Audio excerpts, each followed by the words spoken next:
Hi guys, welcome to Fearless Squadron. जैसे कि आपको पता है, हम PYQ सॉल्व करेंगे जो आए हैं CDS में 2023 में हिस्ट्री के। उसको हम इस तरह सॉल्व करेंगे कि ना हमें सिर्फ सही आंसर पता चले, उसके हमें उसके पीछे की रीजनिंग और आगे क्वेश्चंस की इंफॉर्मेशन भी मिल सके। तो लेट्स स्टार्ट। फर्स्ट क्वेश्चन कहता है, जो इलेक्शन हुए थे 1937 में, वहां पे कहाँ पे जो दो प्रोविंसेस थे जहाँ पे कांग्रेस ये इतना वोट नहीं कर पाई थी, इतना वोट इकट्ठा नहीं कर पाई थी, जहाँ पे वो सिंगल लार्जेस्ट पार्टी इमर्ज होके आ सके। Punjab and Sindh, Assam and North West Frontier, Punjab and Assam या असम एंड मद्रास। तो देखो, इसका करेक्ट आंसर तो है पंजाब एंड सिंध। ये क्यों है, आइए जानते हैं। देखो, इसके कुछ है इलेक्टोरल गैप्स रीजन। एक डोमिनेट, हर जगह डोमिनेंट थी, लेकिन कांग्रेस पार्टी फेल कहाँ कर गई, जहाँ पे 1937 के इलेक्शन थे पंजाब, सिंध एंड बंगाल में, यहाँ पे ये फेल कर गई थी। पंजाब की लीडरशिप में क्या था, देखो, पावर जो थी वो शिफ्ट हुई रीजनल इंटरेस्ट से लेके यूनियस पार्टी तक, ठीक है। फिर आया सिंध अलायंस। यहाँ पे क्या हुआ, जब सिंध अलायंस आया तो lack of single party majority थी। इससे क्या हुआ, creation of coalition based administration हुआ। तो इसीलिए पंजाब और सिंध जो थे, यहाँ पे इंडियन नेशनल कांग्रेस यहाँ पे एक सिंगल लार्जेस्ट पार्टी की तरह उभर नहीं पाई। नेक्स्ट है, after forming the Indian National Army, Subhash Chandra Bose ने क्या किया। देखो, अब स्टेटमेंट है, रिक्रूट किया large number of soldiers from the Indian prisoners of war in Japan camp. फिर है, introduce a women detachment name after the Rani of Jhansi है। ये कहना चाहता है कि इनमें से क्या है स्टेटमेंट, फर्स्ट, सेकंड या दोनों, या एकदम दोनों गलत। तो देखो, जब अराइवल हुआ सिंगापुर में 1943 में सुभाष चंद्र बोस जी का, तो उन्होंने अज्यूम करी लीडरशिप ऑफ आज़ाद हिंद फौज की, ठीक है। अब उन्होंने रिक्रूटमेंट कैसे किया, देखो, फोर्स जो थी उन्होंने स्ट्रेंथ ली from Indian prisoners of war. ये एकदम सही है, जैसे कि जो कि जापान जैपनीज कंट्रोल कैंप्स में थे अक्रॉस साउथ ईस्ट एशिया। अब क्या हुआ, बोस साहब जो थे उन्होंने इंट्रोड्यूस किया रानी झांसी रेजिमेंट। क्या थी, एक इनोवेटिव स्टेप था उनका, जैसे कि एक पूरी फीमेल यूनिट बन सके, और ये एक हॉलमार्क बन गई आर्मी के रेवोल्यूशनरी स्ट्रक्चर का। तो इसलिए स्टेटमेंट जो है 1 एंड 2 दोनों एकदम सही है। नेक्स्ट है, विच one of the following pairs denoting various forms of भक्ति इज नॉट करेक्टली मैच। यहाँ पे कुछ फॉर्म्स ऑफ भक्ति हैं, यहाँ पे पेयर्स हैं, कौन सी इसमें से करेक्ट मैच नहीं है। सगुण भक्ति क्या होती है, believe in God with attributes, मतलब उनके अलग अलग फॉर्म्स हैं। निर्गुण में क्या है, believe in God without attributes, वो भगवान मानते हैं लेकिन उनके एट्रीब्यूट्स नहीं मानते। अलवर्स, अलवर क्या होते हैं, बिलीव इन डिवोशन ऑफ शक्ति। नयनार्स, नयनार्स क्या है, believe in devotion of Shiva. तो इसमें से कौन सा करेक्टली मैच नहीं है, तो देखो, अलवर्स जो है ये इसमें करेक्टली मैच नहीं है, believe in the devotion of शक्ति ये गलत है। अब देखते हैं क्यों। देखो, अलवर्स जो थे वो डेडिकेटेड, देखो रुको एक मिनट, कलर दूसरा कर लेते हैं, येलो कर लेते हैं। चलो, अलवर जो थे वो अलवर क्या थे, डेडिकेटेड थे, वैष्णवाइट पोएट सेंट्स थे। यहाँ पे क्या लिखा है, शक्ति, ये गलत है, ठीक है। Who centred their spiritual practice on devotion of Lord Vishnu, Alvars किसके वो भक्त थे, विष्णु जी के। नयनार क्या था, नयनार्स रिप्रेजेंट करते थे शैवाई ट्रेडिशन को, फोकस करते थे हिम्स पे, worship exclusively on Lord Shiva. फिर आए भक्ति फिलोसफीज। भक्ति फिलोसफीज में क्या हुआ, ये एक मूवमेंट था सगुण भक्ति। इसमें ये जो भगवान जो थे, डीटी जो थे, उनके फिजिकल एट्रीब्यूट्स की पूजा करते थे। और निर्गुण भक्ति जो थी वो फोकस करती थी फॉर्मलेस डिवाइन पे। तो इसमें कौन सा करेक्टली मैच नहीं था, वो था ऑप्शन नंबर सी। नेक्स्ट है, which two rivers flow in the region between Gulbarga and Vijayanagar Hampi. इनमें से कौन सी रीजन में, मतलब जो कौन सी दो रिवर्स फ्लो होती हैं, नर्मदा गोदावरी, महानदी गोदावरी। एक मिनट रुकना, ऐसा कलर ले लेते हैं जो थोड़ा अच्छे से दिखे, ब्लैक ही लेते चलो। हाँ, नर्मदा गोदावरी, महानदी एंड गोदावरी, कावेरी एंड पेरियार, या कृष्णा एंड तुंगभद्रा। तो देखो, इसका करेक्ट आंसर है कृष्णा एंड तुंगभद्रा। क्यों है देखते हैं। एक रायचूर दोआब हुआ करता है, उसको बोलते थे फर्टाइल एक्सपेंसेस, किससे, कृष्णा और तुंगभद्रा रिवर। क्यों, क्योंकि यहाँ पे कृष्णा और तुंगभद्रा रिवर थी, तो एक बहुत फर्टाइल एक्सपेंस था ये पूरा। इसमें एग्रीकल्चर और कमर्शियल हब बहुत अच्छा था।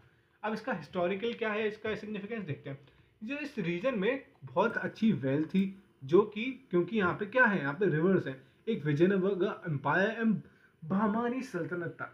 स्ट्रेटेजिक लोकेशन थी यहाँ पे। स्ट्रेटेजिक लोकेशन कैसे, बैंक्स ऑफ किसकी, Tungabhadra river and Vijayanagara kingdom, ऐसे पोजीशंस थे, क्योंकि इनका इतनी अच्छी जगह पे थी, इनका लैंडस्केप इतना सही था, तो इसीलिए इसकी हिस्टोरिकल से स्ट्रेटेजिक लोकेशन मानी गई। तो इसमें क्या पूछा गया है, कौन सी दो रिवर है जो फ्लो करती थी गुलबर्ग एंड विजयनगर हम्पी में, तो वो है कृष्णा एंड तुंगभद्रा। फिर है, who among the following political leaders, इनमें से कौन से पॉलिटिकल लीडर्स हैं जिन्होंने सजेस्ट किया dissolution of Indian National Congress as a political organisation and its replacement by Lok Seva संघ। किसने ये, क्या मतलब किसने ये सजेस्ट किया, तो Vallabhbhai Patel, B R Ambedkar, M K Gandhi या जवाहरलाल नेहरू। तो देखो, एम के गांधी जो थे, महात्मा गांधी जी जो थे, उन्होंने ये प्रपोज किया था। अब जब हमें इंडिपेंडेंस मिल गई, पोस्ट इंडिपेंडेंस विजन की बात कर रहे हैं, जब हमने महात्मा गांधी ने प्रपोज किया कि इंडियन नेशनल कांग्रेस को अब डिसबैंड कर देना चाहिए। क्यों, उसका प्राइमरी ऑब्जेक्टिव था सिक्योरिंग इंडिपेंडेंस, और अब ये सिक्योरिंग इंडिपेंडेंस, अब हमें आज़ादी तो मिल ही चुकी है। तो अगर हम देखा जाए इसको शॉर्ट में, तो ये किसका मतलब सजेस्ट किसने किया था, महात्मा गांधी ने। ठीक है। फिर है, notion of kinship projected by the Kushana ruler is best evidenced through which of the following: their identification with the deities, grants to religious institutions, inscriptional panegyrics या coins and sculptures। ठीक है, इस क्वेश्चन को समझा देता हूँ एक बार कि अब किनशिप का जो प्रोजेक्ट था कुशाना रूलर्स का, उससे बेस्ट मतलब हमें कहाँ पे ये ऐसा एविडेंस मिलते हैं कि ये किनशिप जो प्रोजेक्ट है वो कुशाना रूलर्स का ही था। तो देखो, अब इसका ऑप्शन है कि कॉइन्स एंड स्कल्पचर से हमें ये मिलता है। अब कॉइन्स एंड स्कल्पचर कैसे मिलता है, वो है एक्सप्लेनेशन में। देखो, कॉइन्स और स्कल्पचर जो थे ना, वो एक प्राइमरी इंस्ट्रूमेंट्स थे। किसी भी रूलर होता था तो उसके जो प्राइमरी इंस्ट्रूमेंट्स थे वो थे क्या, coins and sculptures. Kushana kingship utilise करते थे high visibility to reach the masses. अब सिक्के हैं, नोट है, तो अब ये तो काम आएंगे ना डेली बेसिस पे। तो इससे इनका क्या होगा, कुशाना रूलर्स ने क्या सोचा ये कि ये तो हाई मास में मतलब बहुत दूर दूर तक जाएंगे, विजिबिलिटी रहेगी, इसीलिए तो कॉइन्स एंड स्कल्पचर्स हमें ये पता चलता है। तो ऑप्शन डी जो है एकदम करेक्ट आंसर है। अब ये कह रहा है, who among the following were referred to as theris. Theris को मतलब थेरीज क्या है यहाँ पे, respected woman, elder nuns, woman denied in the bhikkhuni status, या woman expelled from the Buddhist संघ।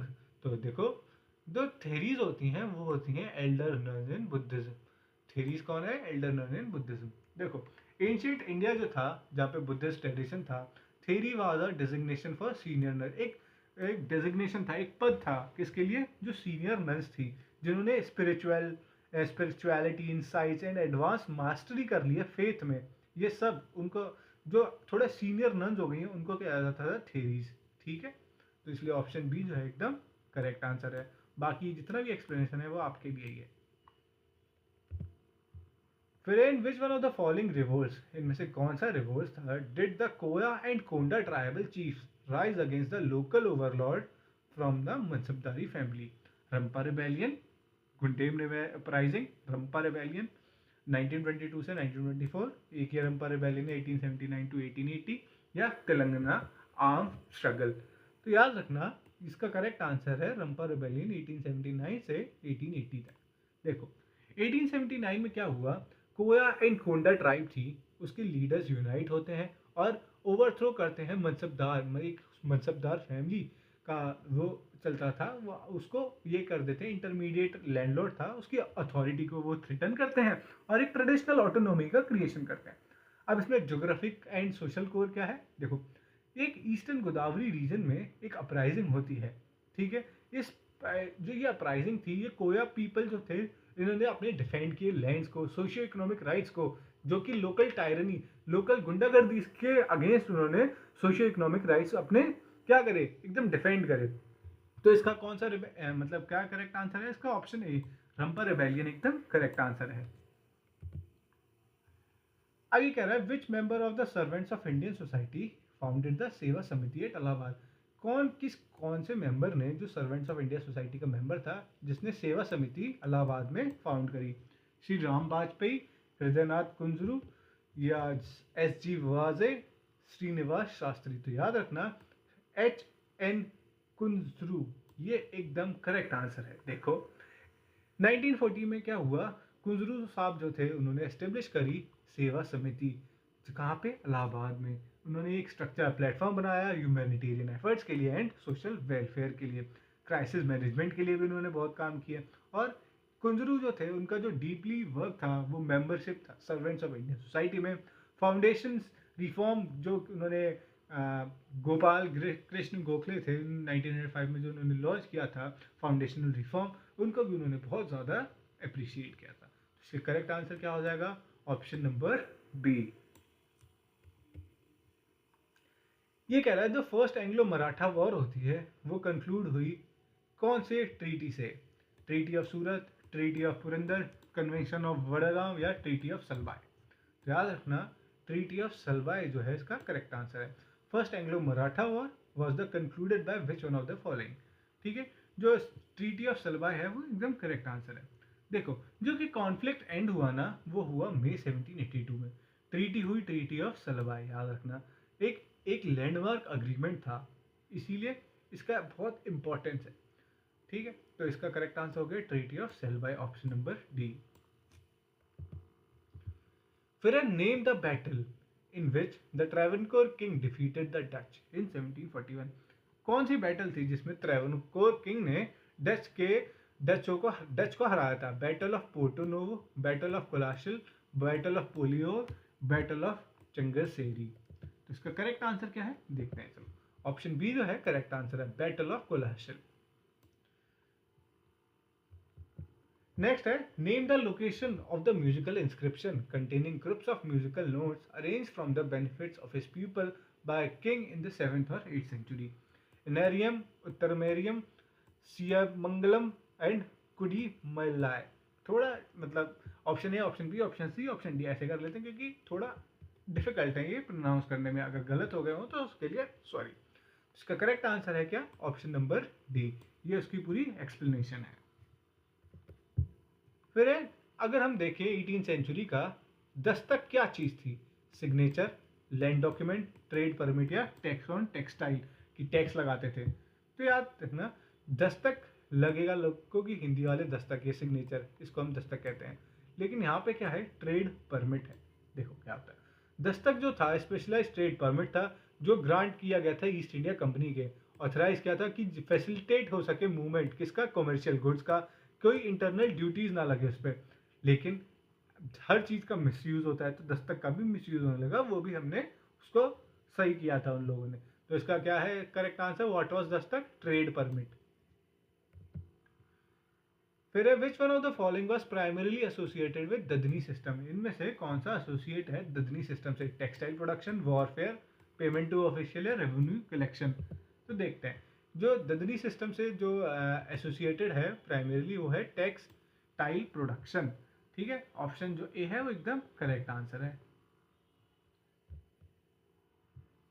अब देखो टाइटल्स जो है ये राया गज, एक ये लिखा हुआ है राया गज केसरी एंड दया गज केसरी, ये जो दो टाइटल्स हैं वो किस मतलब डायनेस्टी से बिलोंग करते हैं या एसोसिएट करते हैं? ककतिया डायनेस्टी, विजयनगर, गजपति, या राष्ट्रकूटास?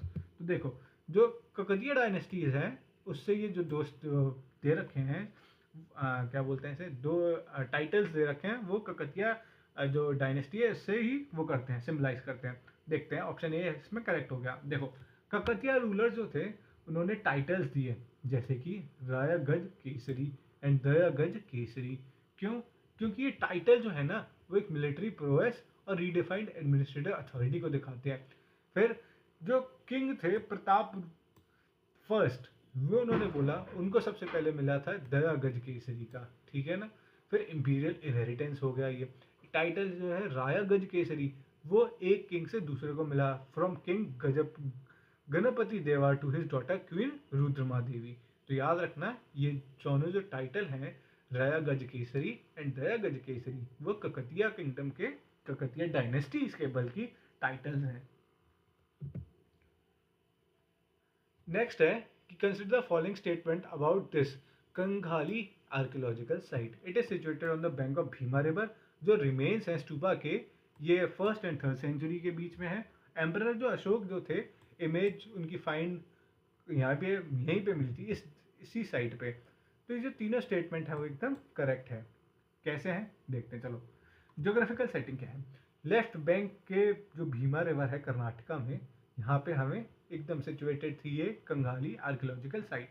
ठीक है। स्ट्रक्चरल लेगेसी वही एकदम सही है, जो रिमेन्स हैं वो 1st से 3rd सेंचुरी के बीच में हुआ है। और इंपीरियल आइकोनोग्राफिक मतलब यहाँ पे एम्परर अशोक की जो है इमेज फाउंड करी गई थी। तो इसलिए ऑप्शन डी जो है एकदम करेक्ट आंसर हो जाएगा इस क्वेश्चन का। फिर है बलूतेदार्स। क्या in respect of Balutedars which one of the statements are correct? कौन सा स्टेटमेंट इसमें से करेक्ट है? देखो, they were village servants and artisan. Balutedar जो थे वो विलेज सर्वेंट्स थे और आर्टिसंस थे। They were employed by individual peasant families. They existed in the medieval Deccan and Maharashtra. तो देखो, इसमें स्टेटमेंट जो 2 है वो गलत है, 1 एंड 3 सही है। तो 1 एंड 3 है ऑप्शन सी, तो ऑप्शन सी सही है। ठीक है। फिर which one of the following viceroys was the first to officially shift his council to Shimla in summer season? ऐसा कौन सा पहला वॉइसरॉय था जिसने अपनी जो काउंसिल थी वो शिमला में शिफ्ट कर ली थी क्योंकि गर्मी ज़्यादा थी समर सीजन में? John Lawrence, Lord Dalhousie, Lord Mayo या लॉर्ड बेंटिक? तो देखो, ऑप्शन ए जो है लॉर्ड जॉन लॉरेंस, उसने करी थी। देखो 1864 में क्या हुआ, जॉन लॉरेंस जो थे फर्स्ट वाइसरॉय बने जिन्होंने अपनी एग्जीक्यूटिव काउंसिल जो थी वो शिमला में शिफ्ट करी। ठीक है। फिर ये है, इन्होंने ऐसा इसलिए किया क्योंकि बहुत ही गर्मी थी, जैसे कि मैंने आपको पहले बताया इंडिया की प्लेन्स में गर्मी बहुत होती है और गोरे लोग, गोरे इन द सेंस जो इंग्लैंड से आए हुए लोग, अब उनको ठंडी में रहने की आदत है। तो इतनी गर्मी थी, इसकी वजह से उन्होंने अपनी जो काउंसिल है वो शिमला में वो कर ली थी। कहाँ क्या कर ली थी? शिफ्ट कर ली थी अपनी काउंसिल शिमला में। तो ऑप्शन ए जो है जॉन लॉरेंस करेक्ट आंसर है इस क्वेश्चन का। फिर who among the following is the author of Maze Vidyapeeth? कौन ऑथर है मेज विद्यापीठ का famous poem about the life of working class of Bombay? तो ये पोएट पूछ रहे हैं, नारायण सुर्वे, अमोल पालेकर, भालचंद्र नेमात या नरेंद्र जाधव? तो देखो, इसमें जो ये इसका जो मेज विद्यापीठ है उनके ऑथर हैं नारायण सुर्वे। अगर गलत प्रोनाउंसिएशन हो गई तो उसके लिए सॉरी। तो इसका करेक्ट आंसर क्या है? Option A. Who among the following founded the Hindu धर्म सभा in the 19th century? किसने 19th सेंचुरी में हिंदू धर्म सभा को फाउंड किया था? राधाकांत देव, राम मोहन रॉय, द्वारकानाथ टैगोर या केशव चंद्र सेन? तो इसका करेक्ट आंसर है ऑप्शन ए, राधाकांता देव। ठीक है। देखो 1830 में राधाकांत देव ने धर्म सभा को फॉर्म किया। ठीक है, क्योंकि ये एक रैपिड सोशियो रिलीजियस चेंज लाना चाहते थे। ठीक है, आपको पता ही होगा 1830 में कॉलोनियल पावर्स थी इसीलिए। तो ऑप्शन ए जो है इसमें करेक्ट हो जाएगा। तो ये हमारी हिस्ट्री की वीडियो कंप्लीट होती है यहाँ पे PYQ की। इतने PYQs पूछे गए थे, तो अब हम इस वीडियो को यहाँ पे एंड करते हैं एक कोट के साथ। Success begins the moment you stop negotiating with your excuses. ठीक है, आपको इसमें समझ में आया होगा कि सक्सेस तभी चालू होती है जब आप ये एक्सक्यूज के साथ नेगोशिएशन करने में क्या बंद कर देते हैं कि आज नहीं कल, कल नहीं परसों। ऐसा ज़्यादा आपको मोटिवेट करने से कुछ होगा भी नहीं, क्योंकि आपको जो करना है आप तो करेंगे ही। तो ठीक है, फिर थैंक यू एंड जय हिंद।